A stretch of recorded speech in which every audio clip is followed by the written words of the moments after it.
Good evening students. पिछले class में मैंने कॉन्वेक्स लेंस के बारे में स्पेशली मैंने जानकारी दी थी। जैसे कि इस टाइप के लेंस को हम क्या कहते हैं? कॉन्वेक्स लेंस कहते हैं। कॉन्वेक्स लेंस कहते हैं। इस टाइप के लेंस को हम क्या कहते हैं? कॉनकेव लेंस कहते हैं। कॉनकेव लेंस कहते हैं। समझे? अब ये पहचानने का तरीका भी मैंने बताया था और बहुत सारी चीजें बताई थी, जैसे कि कन्वर्जिंग इसको लेंस भी कहते हैं, इसको डाइवर्जिंग लेंस भी कहते हैं। लेकिन वो क्या हुआ, एक स्पेशल केस में ही हम इसको कहेंगे और वो हम सारा स्पेशल केस यहाँ पे धीरे धीरे आगे हम पढ़ते जाएंगे। हमें यहाँ पे अभी क्या सीखना है, जैसे एक रेक्टेंगुलर ग्लास स्लैब था तो उसमें लाइट रे जैसे ही एंटर करता था तो इसके अंदर में क्या क्या होता था हम ये देख चुके थे। समझे? लेकिन यहाँ पे देखो, यहाँ पे कैसा सरफेस है, यहाँ पे अगर हम सरफेस देखेंगे तो क्या हुआ है? प्लेन सरफेस है, दो प्लेन सरफेस है। लेकिन यहाँ पे कैसा सरफेस है? कर्व सरफेस है। तो आखिर यहाँ पे क्या हो रहा है, कैसे अगर लाइट रे इस पे इंटरेक्ट करता है तो इसके अंदर में जो भी है लाइट रे ट्रेवल करेगा, ट्रांसमिट होगा, तो वो किस किस तरीके से होगा और कैसे होगा, हम यहाँ पे इसका रे डायग्राम बना के देखेंगे।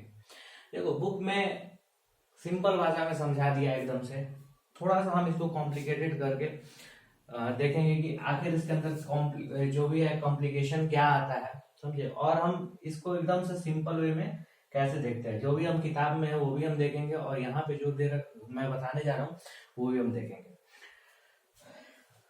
ठीक, तो हम सबसे पहले क्या करते हैं, देखो यहाँ पे जो भी हम लेंस पढ़ेंगे ना वो थिन लेंस होगा। समझे? पहले ये भी देख लो, जो भी लेंस पढ़ेंगे वो कैसा लेंस होगा? थिन लेंस होगा। थिन लेंस का मतलब क्या हुआ, हमारा एपर्चर जो होता है, एपर्चर छोटा होना चाहिए, ठीक है, स्मॉल होना चाहिए। किसके कंपैरिजन में? तो एज कंपेयर्ड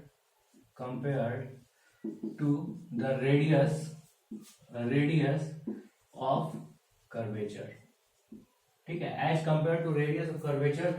जो हमारा एपर्चर क्या होना चाहिए? बहुत ही स्मॉल होना चाहिए। और एपर्चर क्या होता है? तो जो सर्कुलर शेप होता है ना, ठीक है, लेंस का, उसका डायमीटर को हम क्या कहते हैं? एपर्चर कहते हैं।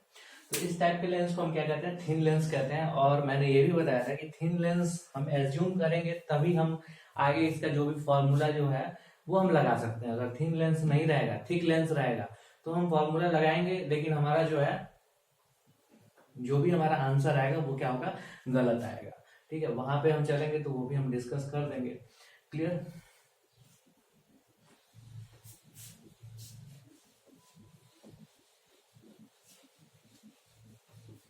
अब देखो, यहाँ पे हम सबसे पहले कॉन्वेक्स मिरर का कुछ पार्ट लेते हैं, जैसे कॉन्वेक्स लेंस का कुछ पार्ट लेते हैं। ये देखो, ये हमारा क्या हो जाएगा? कॉन्वेक्स लेंस हो जाएगा। देखो, हम यहाँ पे थोड़ा सा मोटा बना है सिर्फ समझने के लिए। अब ये देखेंगे, थोड़ा सा तिरछा बन गया है।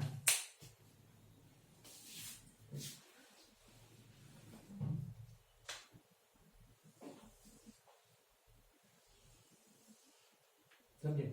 हमें ये बड़ा लेंस बनाना है। अब देखो, इसका सेंटर ऑफ कर्वेचर हम मान लेते हैं, ये एक सेंटर ऑफ कर्वेचर हमारा ये हो गया C1 और दूसरा सेंटर ऑफ कर्वेचर हमारा ये हो गया C2। ठीक है, दूसरा सेंटर ऑफ कर्वेचर क्या हो गया? C2 हो गया। अब देखो, ये जो है हमारा क्या? प्रिंसिपल एक्सिस है। समझे? ये क्या हमारा? प्रिंसिपल एक्सिस है। समझना इसको। ये क्या हो जाएगा? ये हो जाएगा ऑप्टिकल सेंटर। ठीक, अब देखो, सेम उसी तरीके से जैसे हमने मिरर में पढ़ा था ना, ठीक है, सेम यहाँ भी वैसे ही इस कर्व पे, ठीक है, इस कर्व पे अगर हमें परपेंडिकुलर ड्रॉ करना पड़ेगा तो इस पॉइंट पे, ठीक है, अगर इस पॉइंट पे अगर हमें परपेंडिकुलर ड्रॉ करना पड़ेगा या फिर इस कर्व पे इस पॉइंट पे हमें परपेंडिकुलर ड्रॉ करना पड़ेगा तो हम क्या करेंगे? टेंजेंट लेंगे और टेंजेंट के ऊपर हम क्या करेंगे? एक राइट एंगल बना देंगे। तो इस पॉइंट पे टेंजेंट लेंगे। क्लियर? तो हम ऐसे टेंजेंट हम ड्रॉ कर सकते हैं और क्या कर सकते हैं? परपेंडिकुलर हम बना सकते हैं। ठीक, वो तो बात दूसरी है। अब देखो जैसे ही लाइट जो है ये आएगा, लाइट जो है इसके ऊपर जैसे ही इंसिडेंट होगा, देखो यहाँ पे क्या हुआ, इंसिडेंट हुआ लाइट रे। तो यहाँ पे हम देखेंगे इस पॉइंट पे, ठीक, इस पॉइंट पे अब जो लाइट है वो क्या होगा, अंदर ट्रांसमिट करेगा ना इसमें, ठीक है, इसमें क्या होगा, अंदर ट्रांसमिट करेगा। तो यहाँ पे हमारा जो है स्नेल्स लॉ फॉलो होगा, यानी कि sine I upon sine R, sine I upon sine R equal to क्या हो जाएगा, n2 1। अब यहाँ पे n2 क्या हो जाएगा, ये हो जाएगा n2 और ये हो जाएगा हमारा n1। देखो इक्वल टू क्या हो जाएगा, n2 अपॉन n1। समझे कि नहीं, ये हमारा फॉलो होगा। क्लियर। अब देखो इसके बाद क्या हो रहा है, अब हमें क्या करना है, ठीक, अब हमें क्या करना है कि यहाँ पे इस पॉइंट पे ना हम परपेंडिकुलर ड्रॉ करेंगे, समझे, इस पॉइंट पे हम परपेंडिकुलर ड्रॉ करेंगे। अब देखो ये जो है ये किस सर्कल का है, ये जो है ये कर्व जो है वो इधर वाले सर्कल का होगा। सर्कल यानी कि मतलब हम अगर 2D की हम बात कर रहे हैं तो, समझे, 2D की बात कर रहे हैं तो उसकी हम बात कर रहे हैं। लेकिन ये क्या होगा, एक स्फीयर का पार्ट ही है ना ये, ठीक है, ये सर्कल जो है। तो परपेंडिकुलर ड्रॉ करने के लिए हम पहले का याद करो, ठीक है, ये जो है इसके ऊपर जो, इस कर्व के ऊपर जो परपेंडिकुलर होगा इस पॉइंट पे, ठीक है, वो कहां से पास करेगा, तो सेंटर ऑफ कर्वेचर से पास करेगा। वो कहां से पास करेगा, सेंटर ऑफ कर्वेचर से पास करेगा, समझे। तो ये हमारा जो है ये क्या है, परपेंडिकुलर है इस पॉइंट पे, ठीक है, इसको हम क्या बोलेंगे, नॉर्मल बोलेंगे, तुम क्या बोलेंगे, नॉर्मल बोलेंगे। क्लियर हुआ। अब तुम देखो ये हमारा क्या हो जाएगा, एंगल आई हो जाएगा, समझे, ये क्या हो जाएगा, एंगल आई हो जाएगा। अब यहाँ पे देखना है तुम्हें कि अगर n2 is greater than n1, यानी कि रिफ्रैक्टिव इंडेक्स इस मटेरियल का अगर ज्यादा है n1 से, तो ये क्या होगा, टुवर्ड्स नॉर्मल बेंड करेगा, समझे। ये जो लाइट रे है वो क्या होगा, टुवर्ड्स नॉर्मल बेंड करेगा। तो देखो इसको हम आगे की तरफ करते हैं, ठीक, तो ये हमारा क्या है, ये हमारा एंगल आई है, देखो वर्टिकली अपोजिट एंगल। तो ये जो एंगल जैसे ही एंटर करेगा तो थोड़ा कम बनाना चाहिए ना, तो हम अपने हिसाब से थोड़ा सा कम कर लेते हैं, एग्जैक्टली हमें वैल्यू नहीं पता है तो हम यहाँ पे क्या करते हैं, कम कर लेते हैं। तो कम करते हैं तो देखो ये हमारा ये गया, ठीक है, देखो ये हमारा गया। अब ये एंगल क्या हो जाएगा, ये जो एंगल होगा वो क्या होगा, एंगल आर, ठीक है, ये क्या होगा, एंगल आर, समझे, ये क्या हो जाएगा, एंगल आर। क्लियर।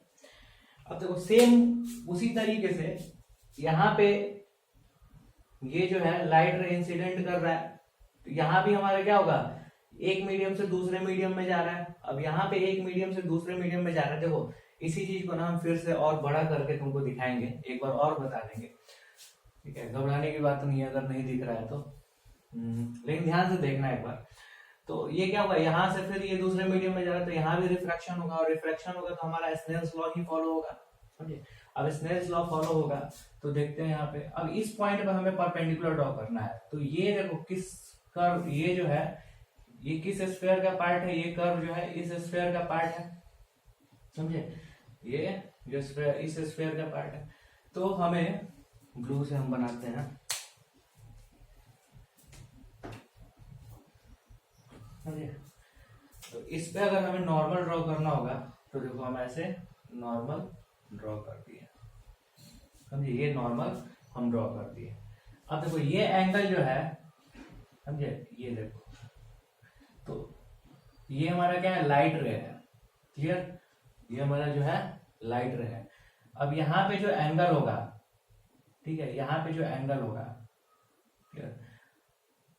अब देखो ये जो है दूसरे मीडियम में गया, क्लियर, दूसरे मीडियम में गया, तो यहाँ पे जो एंगल है हम इसको दे देते हैं नाम आई डैश, समझे, इसको नाम हम दे देते हैं आई डैश, हम नाम दे देते हैं।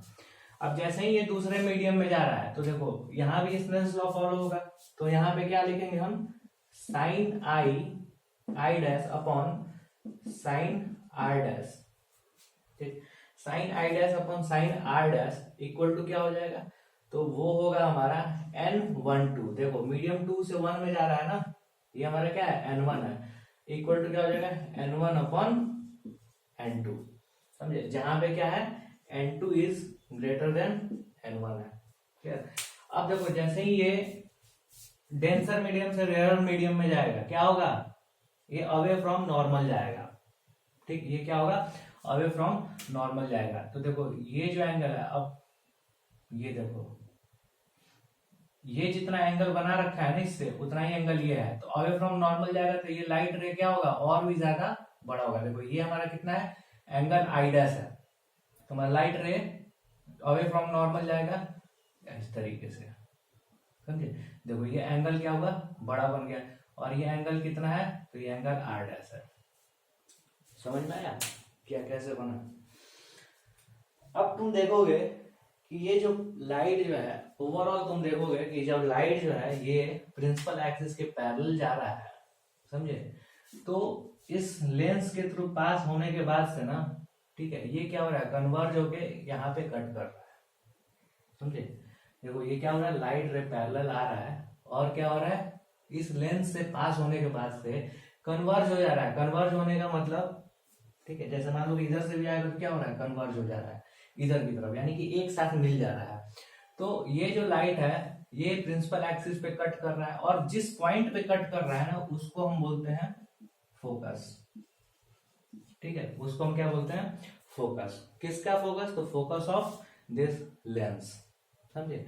तो देखो यहाँ पे इतना चीज हो रहा है, और इतना चीज होने के बाद से देखो दो जगह यहाँ पे क्या हो रहा है रिफ्रैक्शन हो रहा है, और दो जगह रिफ्रैक्शन होने के बाद से, ठीक, ये जो लाइट है वो फाइनली क्या हो रहा है कन्वर्ज कर रहा है, समझे।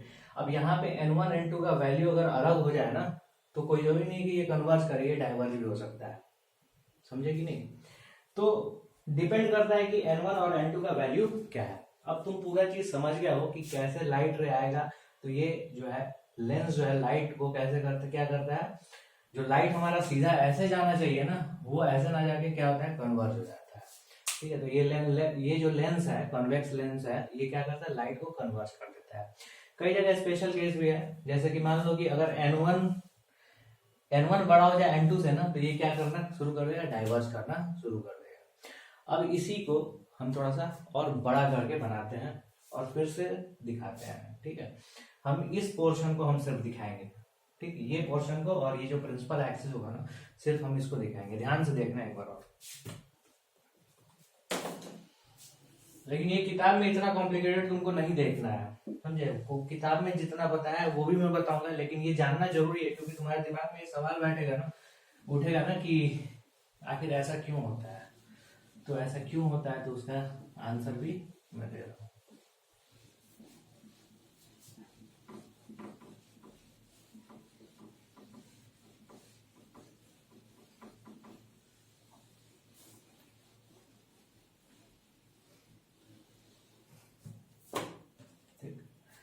देखो हम प्रिंसिपल एक्सिस को हम यहाँ पे पहले बना देते हैं, टेढ़ा बन गया।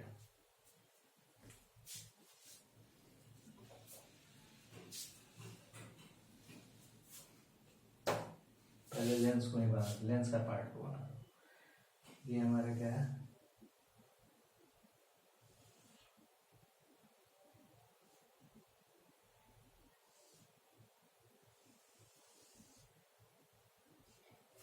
ये लेंस का पार्ट है, और ये हमारा जो होगा ये प्रिंसिपल एक्सिस हो जाएगा, ठीक। ये क्या है प्रिंसिपल एक्सिस है, ये हमारा ऑप्टिकल सेंटर है, ठीक। और ये हमारा हो जाएगा C1 और इतना ही ले लो, ये हमारा हो जाएगा C2। देखो लाइट को हम ला रहे हैं पैरेलल, ठीक। अब इस पे हमें नॉर्मल ड्रॉ करना है, इस कर्व पे हमें नॉर्मल ड्रॉ करना है। तो इस पर कर्व पे जो नॉर्मल होगा वो कहाँ से पास करेगा, तो हम जो है परपेंडिकुलर जो इस कर्व पे या फिर नॉर्मल जो है वो पास करेगा सेंटर ऑफ कर्वेचर ये वाला सर्किल के, ठीक है। यानी कि हम 2D में जो सर्कल का जो ये पार्ट है ना उसकी हम बात कर रहे हैं, समझे। सर्कल बोलने का मतलब ये नहीं कि तुम्हारा सर्कल है, ये क्या है कि स्फेरिकल है, लेकिन हम 2D में दिखाएं तो ये क्या है, सर्कल की तरह दिखेगा, समझे। ये हमारा क्या हो जाएगा, नॉर्मल हो जाएगा इस सरफेस पे, समझे। ये क्या होगा, C2 से पास करेगा, समझे कि नहीं। तो हम ये पूरा बड़ा नहीं दिखा के हम इतना ही दिखा रहे हैं, क्लियर। अब देखो यहाँ पे ये एंगल आई है, क्लियर, एंगल आई है। तो ये जो लाइट रे है ये हो गया, ठीक है। ये लाइट रे है जो वो कैसे पास करना चाहिए, डायरेक्टली इधर की तरफ ऐसे पास करना चाहिए, लेकिन इधर की तरफ नहीं पास करेगा। तो ये एंगल आई हुआ तो ये भी एंगल आई हुआ ना। अब देखो यहाँ पे क्या है, sine I upon sine R, और ये क्या हमारा N2 है, ये N1 है, और ये भी क्या N1 है। क्या हो जाएगा, N2 upon N1 equal to N21, समझे। तो ये क्या हुआ, इस केस में हम देखेंगे N2 is greater than N1 है, समझे। यहाँ पे क्या है, N2 is greater than N1 है। तो देखो ये रेयर मीडियम से जैसे ही डेंसर मीडियम में जाएगा तो टुवर्ड्स नॉर्मल लाइट जो है वो इधर ना जाके क्या होगा, टुवर्ड्स नॉर्मल थोड़ा हो जाएगा ना।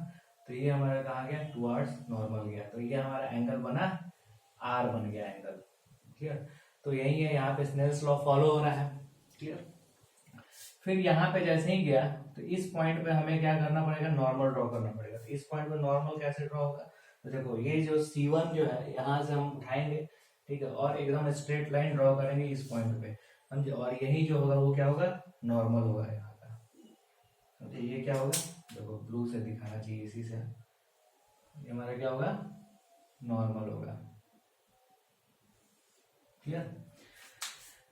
इस कर्व पे इस पॉइंट पे ये क्या होगा, नॉर्मल होगा। अब यहाँ पे हम देखेंगे कि ये जो एंगल है ये हम मान लेते हैं I1, ठीक है, I1 हम इसको मान लेते हैं, क्लियर। तो यहाँ भी स्नेल्स लॉ फॉलो होगा, तो साइन I1, ठीक है, sorry I dash upon sine R dash equal to क्या हो जाएगा, तो देखो ये इस मीडियम से इस मीडियम में जा रहा है ना, तो N12 इक्वल टू क्या हो जाएगा, N1 अपॉन N2। हम यहाँ पे ऐसे लिख दिए, इतना क्लियर हुआ। अब तुम देखोगे हमें क्या करना है, देखो यहाँ पे क्या हो रहा है, जो लाइट है वो डेंसर मीडियम से रेयर मीडियम पे जा रहा है। तो डेंसर मीडियम से रेयर मीडियम पे जा रहा है, तो देखो लाइट का जो पाथ है वो इधर होना चाहिए ऐसे, समझे। लेकिन ये डेंसर मीडियम से रेयर मीडियम में जा रहा है, तो ये देखो ये एंगल हमारा I डैश हुआ ना, समझे। तो हमें एंगल क्या हुआ, नॉर्मल से ये दूर पाएगा ना, तो हमें एंगल और बड़ा करना पड़ेगा, समझे, एंगल और बड़ा करना पड़ेगा, ठीक। तो ये हमारा टोटल एंगल कितना हो गया, ये हमारा हो गया R डैश, समझे। तो यहाँ पे sine I dash upon sine R dash equal to N12। अब एक चीज ध्यान देना, ठीक है, ध्यान देने वाली बात क्या है कि यहाँ पे sine I upon sine R का जो रेशियो है वो कितना है, N21 है, समझे। और यहाँ पे sine I dash upon sine R dash उसका जो रेशियो होगा वो कितना होगा, तो 1 अपॉन N21 होगा, ठीक है। इसको हम ऐसे भी तो लिख सकते हैं ना, 1 अपॉन N21, ठीक है, ये पहले भी तुम पढ़ चुके हो, 1 अपॉन N21। अब देखो ये जो लाइट है ये पैरेलल आ रहा है, और पैरेलल आने के बाद से क्या हो रहा है, दो जगह रिफ्रैक्शन हो रहा है, और रिफ्रैक्शन होने के बाद से ये लाइट जो है ये प्रिंसिपल एक्सिस को कट कर रहा है। और जिस पॉइंट पे ये लाइट जो है प्रिंसिपल एक्सिस को कट करेगा उस पॉइंट को हम क्या कहते हैं, फोकस कहते हैं, principal focus of this lens हम बोलते हैं, समझे कि नहीं। अब देखो लाइट रे अगर इधर से आ रहा है तो क्या होगा, कहीं ना कहीं यहाँ पे कट करेगा, तो इसको भी हम क्या कहते हैं, principal focus of light ray, sorry principal focus of this lens हम इसको बोलेंगे, क्लियर हुआ। सेम चीज, ठीक है, सेम चीज हम देखेंगे तो कॉनकेव लेंस में भी होता है, क्लियर, कॉनकेव लेंस में भी होता है, तो वो हम अगले क्लास में तुमको बता देंगे, ठीक है। यहाँ पे तुम क्या करोगे, घर पे जाके, सॉरी घर पे ही तो, ठीक है, यहाँ पे तुम क्या करोगे कि एक बार तुम ना N2 is smaller than N1 लेके तुम मेरे को बना के दिखाओगे ये चीज। और देखो ये मैंने इसलिए सिखाया क्योंकि तुम्हें कंफ्यूजन बिल्कुल भी ना हो, और 12th में जब जाओगे ना तो ये सब फिर पढ़ना दोबारा नहीं पड़ेगा, समझे। ऐसा नहीं है कि ये 12th का मैं चीज बता रहा हूँ, 12th में ये भी चीज नहीं बताया जाता है, समझे कि नहीं। वहां पे ये खुद ब खुद डेवलप हो जाता है, लेकिन इसको मैं इसलिए कर रहा हूँ ताकि तुम कभी कंफ्यूज ना हो कि आखिर ऐसा क्यों हो रहा है, समझे। तुम्हारे बुक में क्या दे रखा है, तुम्हारे बुक में डायरेक्ट लाइट को लाया है ऐसे और यहाँ से सीधे ऐसे पास करा दिया, समझे। तो तुम कंफ्यूज हो गए ना कि यहाँ पे रिफ्रैक्शन हो ही नहीं रहा है, यहाँ पे रिफ्रैक्शन नहीं हो रहा तो कैसे पास हो रहा है। तो ये जो इंटरमीडिएट स्टेप है ना वो किताब में ऑमिट कर दिया, हटा दिया गया, समझे कि नहीं। तो ये इस तरीके से होता है। तुम क्या करोगे, n1 is small, sorry n2 is smaller than n1 का जो केस है वो लेके तुम बनाओगे, घर पे बनाओगे और वो मेरे को भेजोगे कि क्या हो रहा है उस केस में, उस केस में इधर जा रहा है या फिर इधर की तरफ जा रहा है, समझे। फिर इसी तरीके से जो कॉनकेव लेंस ले लोगे, समझे, और उसको भी तुम बनाओगे, क्लियर। अब एक चीज और है यहाँ पे, तुम ये जो कर्व जो है वो कैसे बनाओगे, समझे। तो पेपर पे ठीक देखो वो होता है ना प्रोटेक्टर, समझे, जिसमें हम पेंसिल लगा के खींचते हैं। तो देखो यहाँ पे जैसे मान लो कि इस तरीके से ऐसे बनाओगे, ऐसे, क्लियर। फिर इस पॉइंट पे देखो हाथ काम नहीं करना, ठीक है, इस पॉइंट पे ऐसे, समझे कि नहीं। कैसे करना है, देखो ऐसे करोगे, ऐसे ऐसे बना, ठीक। तो ये क्या हो जाएगा, C1 हो जाएगा। उसके बाद से दूसरे केस में क्या करोगे, ऐसे करोगे, तो ये क्या हो जाएगा, C2 हो जाएगा, समझे। और कोशिश करना ना कि ये पतला बनाना, ये जो है पतला बनाना, ठीक। अगर तुम्हें एग्जैक्टली अगर इस तरीके थोड़ा सा बड़ा बनाना पड़ेगा, जैसे मान लो कि बड़ा पेपर है उस पर बनाओगे तो तुम्हारा ये सारा अच्छे से कर सकते हो। अगर नहीं हो पा रहा है तो तुम एक अपने अंदाजा से ले लेना, समझे। एग्जैक्ट नहीं बनेगा लेकिन एक रफ आइडिया हो जाएगा कि कैसे बनाना है। तो समझ गए कि ये जो है स्फेरिकल जो सरफेस है उसके थ्रू रिफ्लेक्शन हो रहा है, तो क्यों ऐसा हो रहा है, ठीक है। आगे हम कॉनकेव लेंस के लिए हम ये पढ़ेंगे और उसके बाद से, ठीक है, बहुत जल्दी ये चैप्टर खत्म हो जाएगा, ठीक है। Thank you.